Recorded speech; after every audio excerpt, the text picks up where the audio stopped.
मी सांगतो एक अराउंड आपल्याला 1.5 महिन्यामध्ये एक 150 तरी लीड्स अराउंड आले असतील. ओके. आणि त्याच्यातनं व्हिजिट किती झाले तुमचे? विजिट सांगतो त्यातल्या अराउंड एक 15 झाले असतील. ओके. 15 व्हिजिटमध्ये त्या पेड होत्या की अनपेड होत्या? पेड पेड पेड होत्या.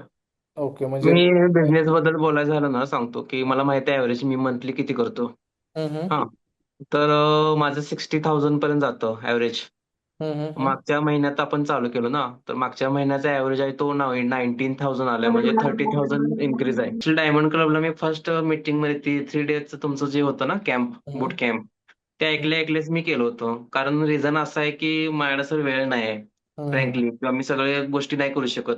कारण बरोबर. माझं फील्ड असं आहे की आमचे लेक्चर्स असतात आम्हाला स्टडी सर्कल्स असतात पुन्हा पेशंटचे एवढे आपण जे करतो त्यांची परत फेल्स असतील तर त्यांचे परत रेकॉर्डिंग्स ऐका परत त्याच्यावर काम करा रोज रिसर्च स्टडी हम्म, मला हम्म, तर काय पॉसिबल नव्हतं. आणि दुसरी गोष्ट मला माहित होतं की सध्या सोशल मीडिया खूप चालतं तर हम्म, प्रॉपर वेनं करायला पाहिजे ही गोष्ट मला माहित होती. खरं ते कसं करायचं कुठून करायचं हे काय माहित नव्हतं.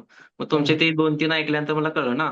मग हम्म, त्यामध्ये आल्यानंतर तर आपलं ते व्हिडिओ चालू केलं आणि हम्म, रिस्पॉन्स पण भेटायला लागला. हम्म. तर पहिल्या मंथमध्ये तर खूप चांगला रिस्पॉन्स भेटला. तर मला फक्त माहित होतं की हा एक एक पायरी आपण चढलोय. मी बरोबर, करतोय माझी स्पेशालिटी माझ्या क्लिनिकमध्ये आहे. खरं मी जर लोकांच्यापर्यंत पोहोचलोच नाही त्यांना कसं कळणार की मी करतोय. बरोबर, बरोबर. हम्म, हां हम्म. आणि मागच्या मंथमध्ये मला चांगला रिस्पॉन्स भेटला. ओके. त्या टीमचा सपोर्ट मानलं कसा आहे तुम्हाला? टीमचा सपोर्ट, प्राची मॅडमचा सपोर्ट वगैरे कसा आहे वगैरे? हां, भेटतो. मी मेसेज टॅग केला ना, तर मॅडमचा रिप्लाय असतो लगेच.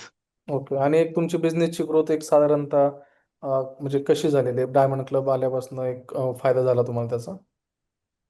तेच तुम्हाला बोललो डायमंड क्लब आल्यापासून नाही म्हणला तर एक 30% तरी इन्क्रीज झाले आपले ग्रोथ. येस. तर ओके. हां, मग तेच म्हटलं आपण एक पायरी चढलो.